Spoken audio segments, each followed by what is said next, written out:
2014 में BSNL था, India की नंबर 1 गवर्नमेंट कंपनी थी ना। आज BSNL 2024 है, 20 मार्च है, ठीक है। BSNL 3G स्पेक्ट्रम पे काम कर रहा है, ठीक है।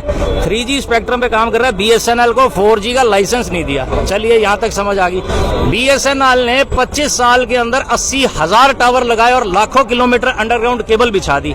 वो किसका पैसा? हमारे टैक्स से गया, ठीक है। अब इन्होंने एक नई पॉलिसी बनाई, नरेंद्र मोदी प्राइम मिनिस्टर बने, उन्होंने मुकेश अंबानी को बुलाया, आमने सामने बात करी कि एक नई कंपनी बनाते हैं। बन गई जियो, बन गई 2014 के बाद ही बनी है ना जियो। उसके बाद उनको कह दिया कि जी हमारा तो एक टावर नहीं है, नेटवर्क कैसे आएगा? उन्होंने कहा भाई सरकार के 80,000 टावर हैं BSNL के, उसको हम रोक लेते हैं, उसको हम बैकवर्ड पे ले आते हैं।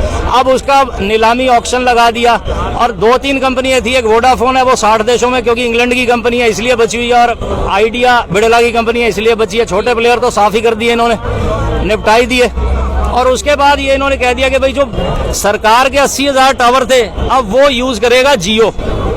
अब जियो ने अपना एक भी टावर नहीं कभी किसी जगह लगाया और 80,000 BSNL के टावर वो यूज कर रहा है। और BSNL को 3G दे रखा है और जियो को 5G पे दे रखा है। और सारा जो है वो रॉयल्टी जो रेवेन्यू कमा रहा है वो मुकेश अंबानी ले रहा है। किसी ने उसके ऊपर रेट नहीं लगाई, और कोई लगाए तो कह देंगे ये पाकिस्तान का।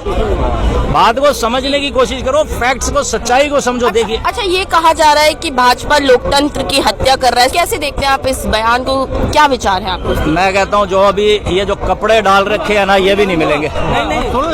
ये जो कपड़े डाल रखे हैं ना, ये भी उतरवा लेंगे अगर ये पॉलिसी सही इनकी एक्सेप्ट होगी। अब इन्होंने एक नया 1 जुलाई से नया कानून बना रहे हैं, BNS, भारतीय न्याय संहिता। उसके आप अमेंडमेंट्स पढ़ लोगे ना, आपके रोंगटे खड़े हो जाएंगे। आप उस चीज को समझिए, जो BNS 1 जुलाई से भारत में भारतीय न्याय संहिता लग जाएगा। ये जो IPC CRPC है ये सारे बंद हो जाएंगे। अब बात को समझने की कोशिश नहीं कर रहे। भारतीय न्याय संहिता के अंदर ऐसी ऐसी चीजें दे रखी हैं कि अगर मतलब जमानत के ऊपर भी अपने को तरसना पड़ेगा।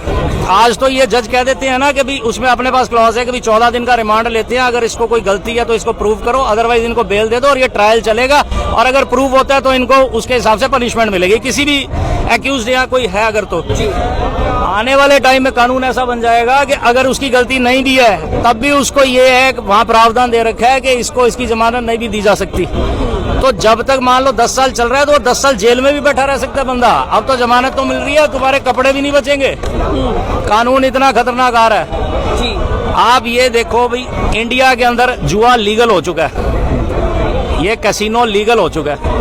पहले सिर्फ गोवा के अंदर जुआ चलता था, और गोवा के अंदर जुआ नहीं चलता था, शिप थे ना, शिप के ऊपर जुआ चलता था। क्योंकि जब देश आजाद हुआ था कानून में एक चीज लिखी थी कि भारत की जमीन के ऊपर जुआ नहीं चल सकता।